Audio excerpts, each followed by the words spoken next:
Hi, everyone. We're just coming into the room and getting started. And so give us just a couple of seconds to make sure that the connection is good, and hope everybody's having a really good day so far. And we'll be with you in just a moment. Hey, Magnolia, honey. Hey, Life Liberators joined. Hey, it's good to see you.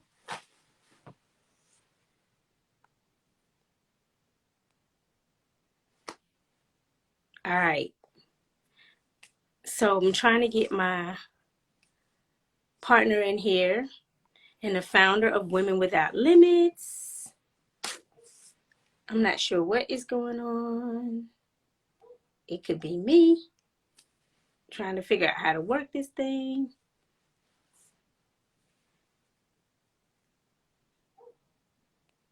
Okay, it says she was unable to join.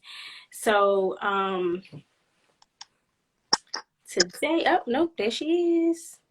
It was just saying you were unable. So welcome. Thank you. I am happy to be here. I feel like it's been a long time since you and I had a conversation together, just you and I. So I'm looking forward to today. And I'm looking forward to today's topic, rediscover your power. Yes. Because we get to really lean into our femininity, our womanliness, our everything today. Just be women in the conversation today. And so I'm loving it. Yes. Um, So let's just go ahead and get started. So for those of you that might just be joining us, we are Women Without Limits. I'm Geneva Green, and I'm here with my co-founder, Kimberly Carter. And we founded Women Without Limits because we believe in encouraging women to pursue the endless possibilities, boundless potential, and limitless paths for their lives, right? Without judgment, creating this community where we can just encourage each other, unlock our voices, reclaim power, commune with each other, reconnect to our spirit-led purposes and kind of what is registering within us despite what society tells us we should be and how we should be, and just to advocate for ourselves. And so just leaning on this kind of this all empowering, all encompassing space that we encourage women to live in, we're also having a conversation about power.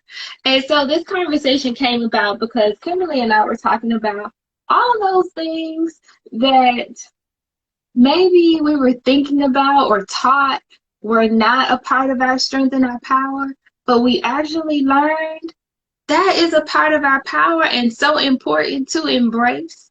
Yeah. Those things that sometimes people don't really want to talk about or bring to the forefront or try to make you feel ashamed about.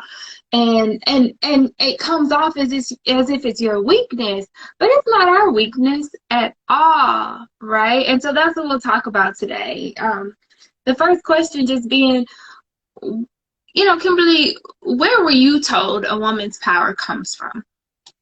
You know, I don't know if I was told this, but I feel like I picked up that a woman's power just comes from her ability to hold her own, right? To make her own way in the world and to just be strong and independent. That was my total idea.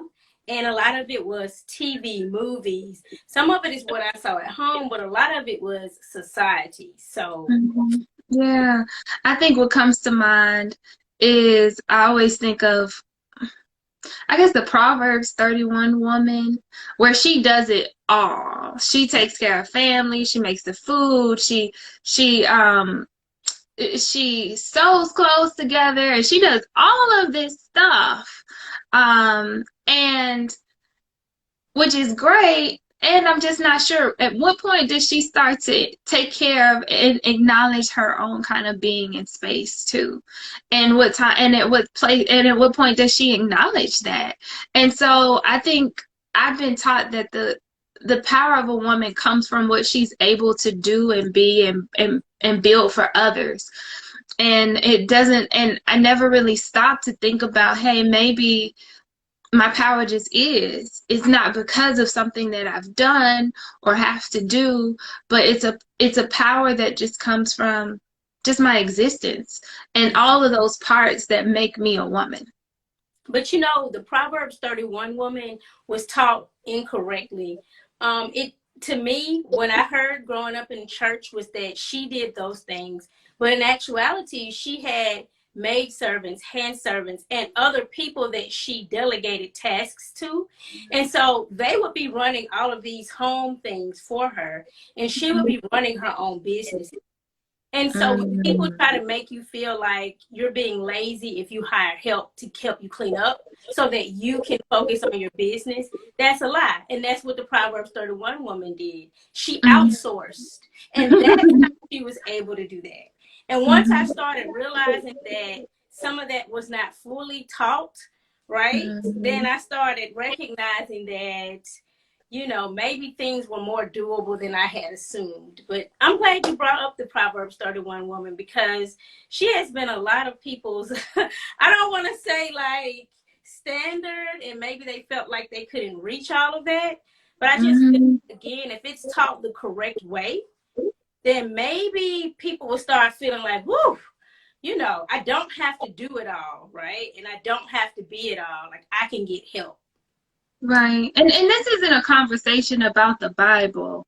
It's Mm-mm. just Proverbs 31 came to mind because I was raised Christian, and I just feel like she's that version of a woman is so prevalent. Like Yes, you have to do it all and be it all. yes, And sometimes it does feel out of reach, and it does feel unattainable and unrealistic, you right. know? And so what I wanted to do is explain what is the realistic version of a woman and where our power comes from. Mm, And think about what were some of those things that we learned our power or does is not a part of our power too, but definitely is. And something that I think about is, for example, your womb or your menstruation cycle. I remember when there are some cultures and some people that have whole ceremonies celebrating it. But that yes. was not the case for me, okay? Mine was more like, oh gosh, I'm in pain. And then this story of Eve and everybody's cursing Eve because we're all in pain once a month. And then as I've been studying more, I've learned that sacrifice of blood that we give every month is such a huge sacrifice, and it's also a time where we're at our most powerful. And so when I started to hear those words and that shifting of the view of just my menstruation every month, and this was recently, I'm having this kind of exploration. It just made me look at even my womb and that menstruation cycle and the sacredness and the beauty of it just differently. It didn't it sometimes it feels like um a burden. I think for so long it felt like a burden. And to think of it as something sacred, special, powerful instead of a burden because I'm a woman in, for example, corporate spaces or workspaces, and I have to show up and pretend that I'm not a woman, pretend like I'm not cramping, pretend like I'm not having a few issues right now, because I have to show up differently. But to think about the beauty of it also helps me to just own it a little bit more, Yeah. and just really embrace the beauty of being a woman. What were And you gonna say? when you said that second question, like, what did you learn about your power as you matured? To Hmm. connect it all, I've learned that there's a lot of power in rest. And Hmm. when you're on your cycle, you're pulled and called into a type of rest and gentleness with yourself because you don't have a choice. Because some of the things that you named, and even if you're not experiencing like cramps or anything, it's just a time where you feel like you want to draw in and kind of like hamper down. And again, that's very powerful, right? In a society or in a way where we're taught to produce, produce, produce, and go and go and go, it's powerful for us to learn that this is a sacred time and we have permission to like dial it down a few notches and to rest in that. Hmm. So what would you want to share with your younger self or a young girl about your power? About where the power comes from and Your power, their power, just power that women have. What would you want to share? yeah, just to think of those things that make us female, woman, girl are not burdens. I think too often, I think sometimes we are paired against men in a sense, Yeah. and defined in relation to men, Yeah. like what we're wearing. Oh, I just watched a video today actually where it's 40, I think it's 48 things women say. And it's, oh, the guys are gonna go crazy. Oh, you're beautiful, the guys are gonna go crazy. Oh, don't wear that, that might entice him too much. And so many things that they said to me were defining us next to men. And I love my men, don't get me wrong. But I thought this is a great opportunity to think about what defines us and allow us to exist in a space of definition that doesn't compare us. And so I think that's what would be my message to my younger self and young girls. Um, think about embrace what makes you you, aside from that space that just simply compares you to either another gender or someone else. That's good. I was going to say that it's so cliche, right, to just be yourself. But I've spent so many years trying to dial my personality down and like, oh, you're too much, you're too loud, you're too this. And maybe for some times and spaces I am, but for what I'm created to do, I'm not, right? And again, it goes back to that comparison. Or like, even if someone didn't say it to you, we'll look to someone else and see how they maneuver, and we'll start like, oh, well, maybe I should be more fill in the blank. So yeah, I would definitely tell a younger girl, or even I would tell a younger person, period, like, Yeah. be yourself. Even though that's a cliche, it's a whole lifetime of work to be yourself. So yeah.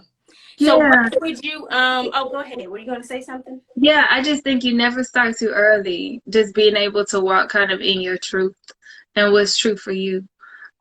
There's so many times that people, society's going to try to penetrate that in different ways, Yep. but there's an opportunity to say, no, let me just kind of sit with who I am. And then there's an opportunity for those that are in the community of helping to raise that child to say, no, to have a little protection and encouragement too, and saying, yeah, no, be Yeah. who you are. Yeah. And it's okay to embrace that. And just in that vein, I think about like some of the workplace dynamics and how, the difference in how maybe I just talked about women being compared to men, but once again, women being compared to men, for example, a man speaking up and being very strong and direct in his opinion is a leader, for Yeah. example. But a woman speaking up and being direct in her opinion and sure in her perspective is not so much perceived as a leader. Right. There's some other terms that are used to reference her. And so, why do you think it is that society or people can be so uncomfortable with a woman who embraces her power unapologetically and is firm and direct in her approach? I mean, besides like the structure being like a patriarchal structure, which I won't go into in depth. Really, that is it though. That's the backbone, or like the silent reason, the not so spoken and talked about reason that people fear a woman's power, because women are so powerful, right? Mhm. We talked about our power to create just naturally. And that's not even only connected to, a cycle. It's just a power that we seem to have, a power to revolutionize, a power to help change, to support and push change. And so I just think that for those that it serves, perhaps we make them nervous when we walk in our truth, when we walk in our power. Um, it's a myriad of reasons, but definitely I think some of it isn't even only the opposite sex. It's women who did not walk in their power, and then they see you and they're angry, they get upset, or how dare she walk in power? I didn't do that. Well, that's your business. And if you're on the earth, it's not too late for you to pick your power up and walk in it. But a lot of it is just, I don't want to say bitterness. It seems like it's just a quick summary. But a lot of people do feel some sort of bitter way if they see you coming and you've made these powerful decisions for yourself and they did not. They may have gone with the status quo, right? So they want you to do that. Don't do that. Yeah. Not doing that over here at Women Without Limits. Yeah, and I feel like so often when we think about some of the imbalances in society, it helps people sometimes to feel better about themselves when they belittle another. Yes. And I like what one of the participants said on here. Okay, the audacity to shame my power. Exactly. It's because so often people feel uplifted when they're able to belittle or demean someone else. Unfortunately, they define their power in relation and in comparison to somebody else feeling smaller. And so that can mean maybe men feeling that way, less empowered when you feel empowered, or as you said, other women as well, you know. So I think it's that fear, those spaces are really those spaces where people feel unsettled around people who have power are really a reflection of themselves. You know how some people say, that ain't my problem? When someone responds to you in a certain kind of way, yep, where it's clear they're having it's clear, you might immediately think, oh my gosh, I did this and it's because of me. No, it's usually their problem. It has nothing to do with you. When they feel ashamed or threatened by you accepting and embracing your own power. Right. That's good. Yeah, and what I loved about what you said too is that you touched on just even the activism. When I think of a lot of the campaigns and even a lot of the activism movements that are happening today, it's so easy to give men the credit for, you know, galvanizing and being in the forefront. And I think in a society, you kind of touched on patriarchal, well, in a society that upholds men at a higher standard, it's easy to kind of not acknowledge the role that women have played in some of these extremely great movements. I think the civil rights movement is a perfect example of that. So often when you think of the civil rights movement, you think of the Ralph David Abernathy's, you think of particularly Martin Luther King, Jesse Jackson, Andrew Young, all of these great male preachers. And then you forget about the Ella Bakers, the Fannie Lou Hamers, and the others who just gave so much and were boots on the ground, strategizing, pulling people together, organizing the bus boycott, pulling, you know, telling people where to go, scheduling, getting them. They were doing so much of that. Everybody. Somebody, grandma and them and auntie was out there frying fish, hunting that chicken. You know, I'm from Alabama. Exactly. And I want to turn this thing country, but I will. But it's real, right? Because, I mean, we talked about your hometown. We talked about Alabama, too, where you're from, right? So I think it's so easy in this kind of society to forget that women, or to overlook, because that's not the side of history that's always told, because it's so easy to want to just to not acknowledge the power of women in these movements and the power that women have overall. Right. So, yeah. So, what right now in your life is making you feel empowered? Ooh. I think that's a good one. I can start. I'll say what we're doing right now, just speaking up and like speaking about like certain topics that I haven't spoken out loud about or in public about. It's making me feel, you know, really empowered. And just supporting me and knowing that, okay, you can open your mouth, you can do this, it's okay. You can have partnership if you need it. You can stand, in your truth. So I appreciate just the support from the community, the people that's on now, you. It's making me feel empowered for sure. Yeah, I see. Davia put the quitting these jobs. She has that Beyonce energy still. Okay. Well, You you know, better you're talk not about gonna it. break me. So I absolutely. I mean, I feel like that's a start. When I kind of decided to walk away from my longtime corporate space, that was a start to definitely feeling empowered and beginning to choose me and what was registering within me. And then I quit another job after that, but we won't go into that. So definitely that.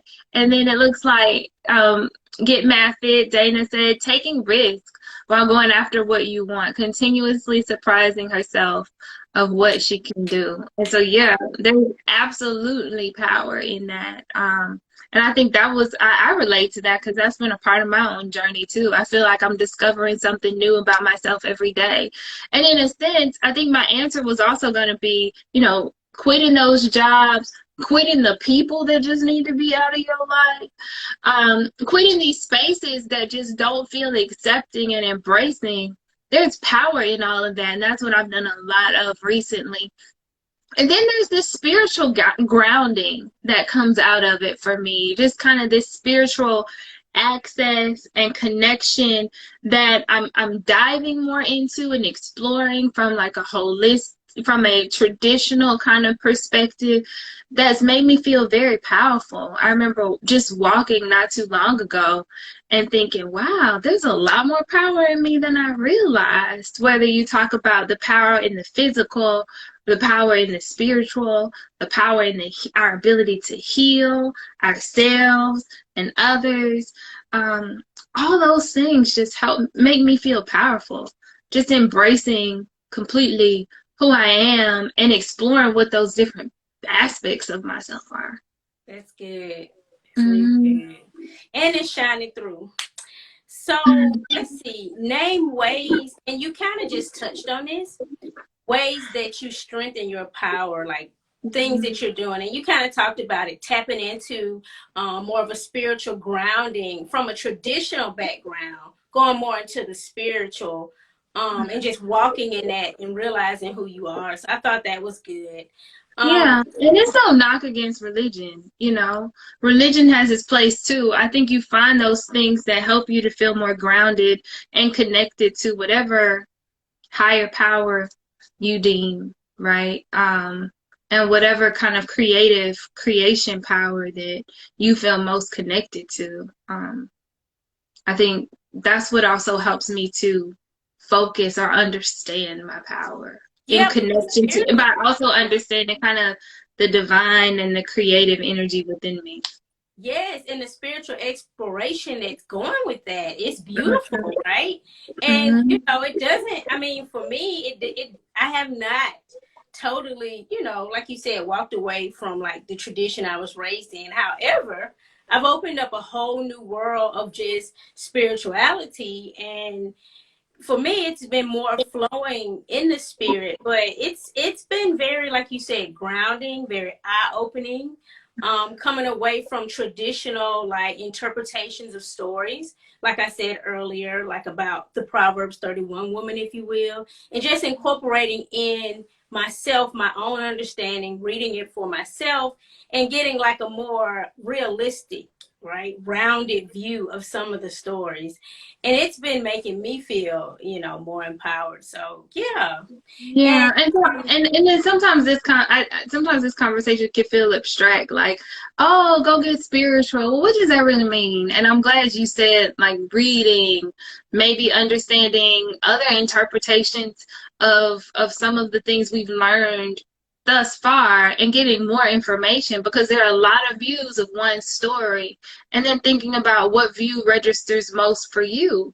And it's okay to question what you've been taught, right? And I yes. think that's how you start to explore and learn where your own power is. And then something as simple, so something as simple as meditating.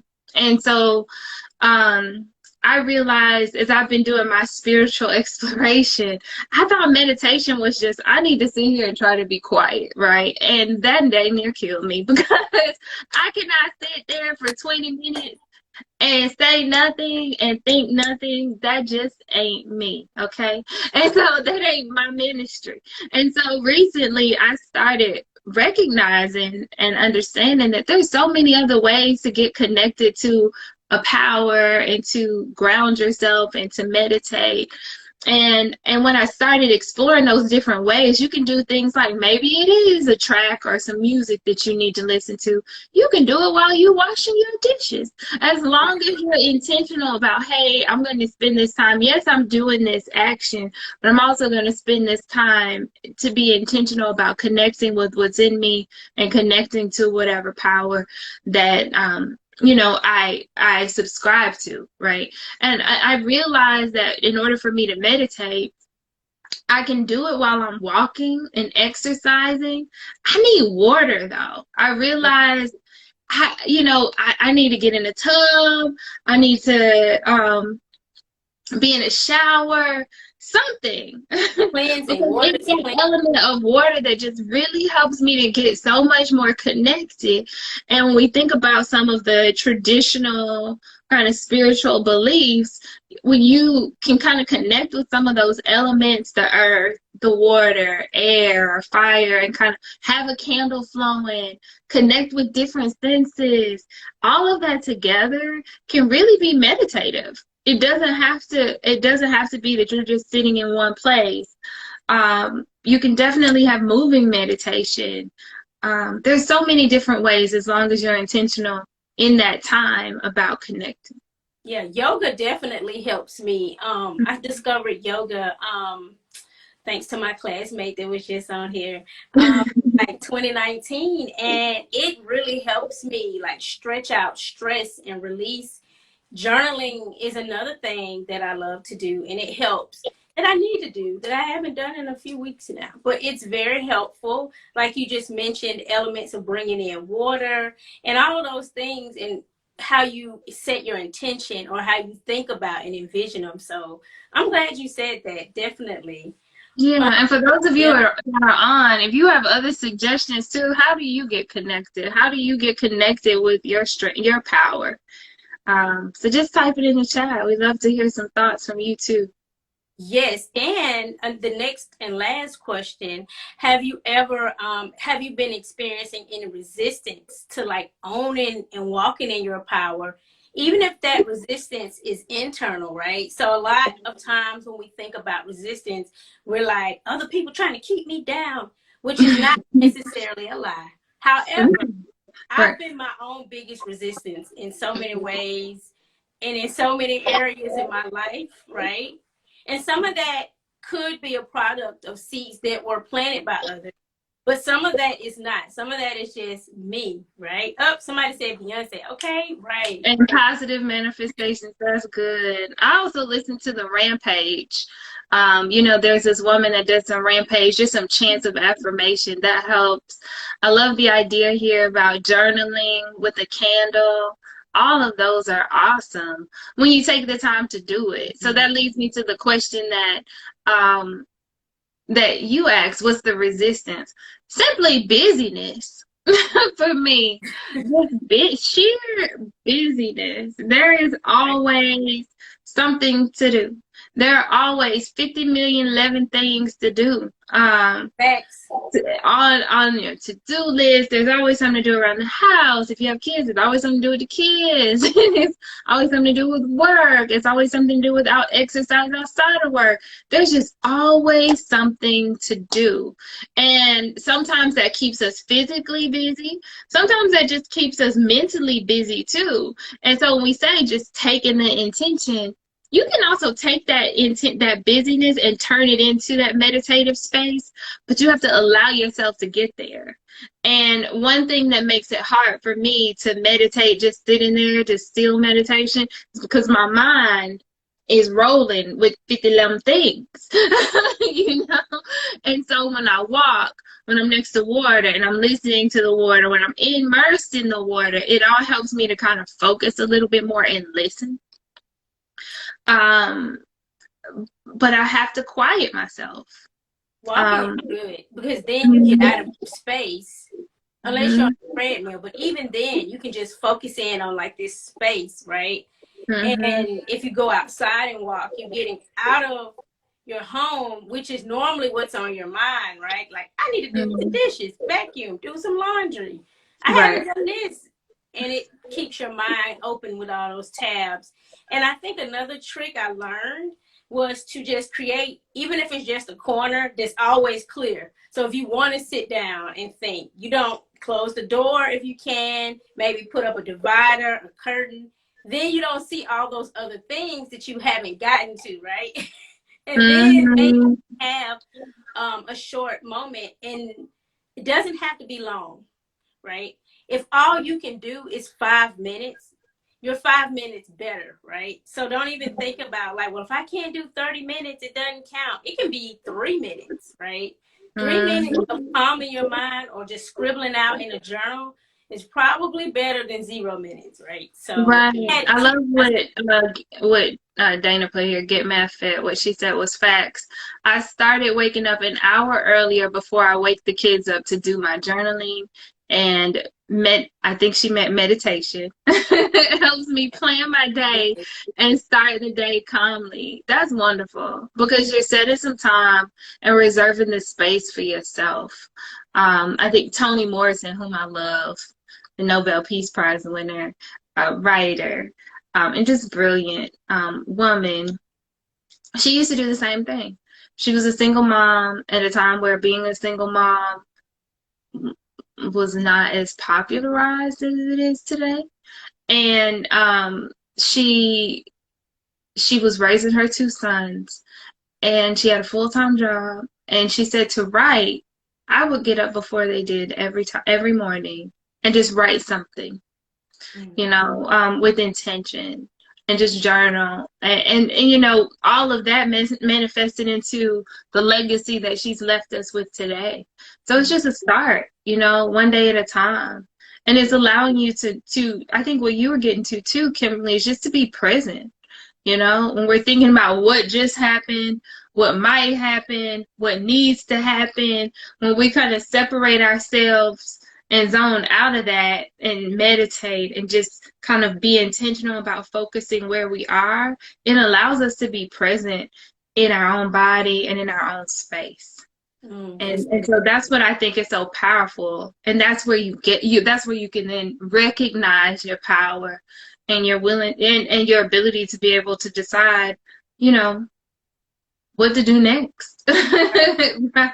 Where to go next, or what's driving me, or what's giving me angst that I can't really figure out. And maybe it'll, quieting myself will help me realize, okay, this is bothering me. And maybe I just need to, maybe now that it's revealed, I can do something about it. Or in Davia's terms, I can let go of that job or let go of those people once I kind of quiet myself and recognize that that might be the issue that's disturbing or disrupting my power. Right. You can figure out who has that audacity, like CC Coates said, to try to question or stop your power, right? Right, Even if exactly. it's yourself.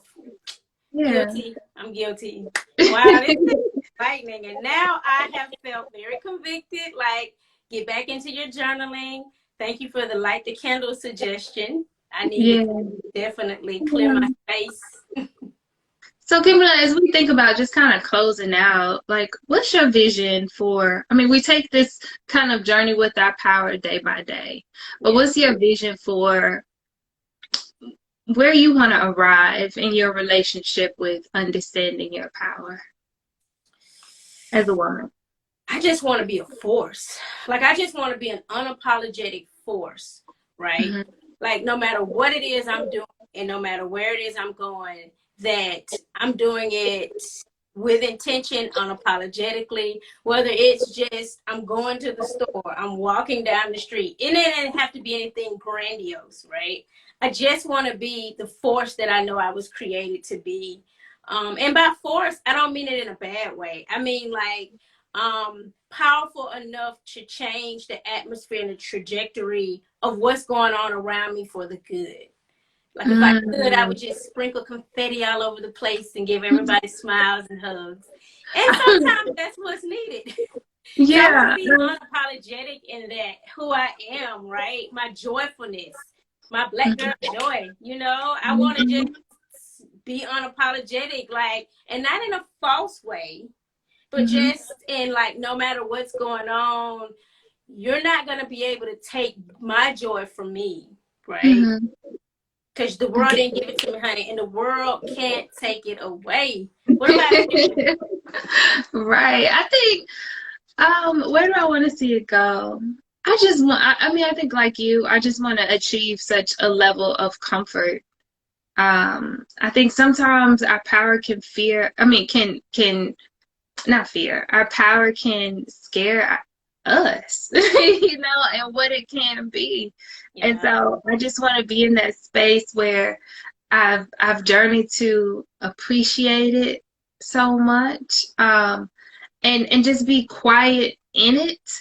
Not that I can't share it when I want to, but when I need to influence something, but have such a greater understanding of it that I can be quiet in it, I can be comfortable in it, and know when and where to assert it for, I guess, the good of what I'm here on this earth to do. right. That's Yeah. good. I think it takes a lot of power to not.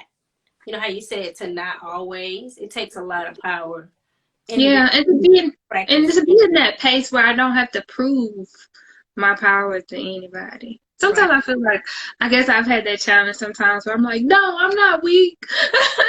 you Right. know, Feeling the need to prove it, and you don't have to prove it to nobody. And so that's what that comfort looks like to me too. Or just saying, today I am weak. Somebody get over here and help me. Yes, you and know? that's okay too. I mean, we started off by talking about that, right? And sometimes it's just power in recognizing that being vulnerable and being powerful can be in the same conversation. Amen. Um, Yes. that can still be your strength. So by being able to recognize both. So Yep. yeah. Well, I have loved this conversation today, and I so appreciate everyone that was able to chime in and join us today. Um, if you haven't, please go to our website. The link is in the bio for WWO Limits. Go to womenwithoutlimits.co. And if you're not already signed up on our distribution list, um, please do. We send out a message every month of encouragement, some tips, Rest. videos, etc. Yes, wellness recipes. So we're trying to address the whole part of who we are, spiritual, mental, um, physical, Emotional. all of those things, emotional, all of those things that make us us, and all of those things that we should have strive to have in alignment and in balance as we explore and we embrace our power and move in our everyday. So, any final thoughts from you, Kimberly? No, everybody just remember that you are without limits, and we are glad to have you in our community. Yes, yes, and look forward to more together. All right. Everybody have a great evening. Have a good one. Talk to y'all later.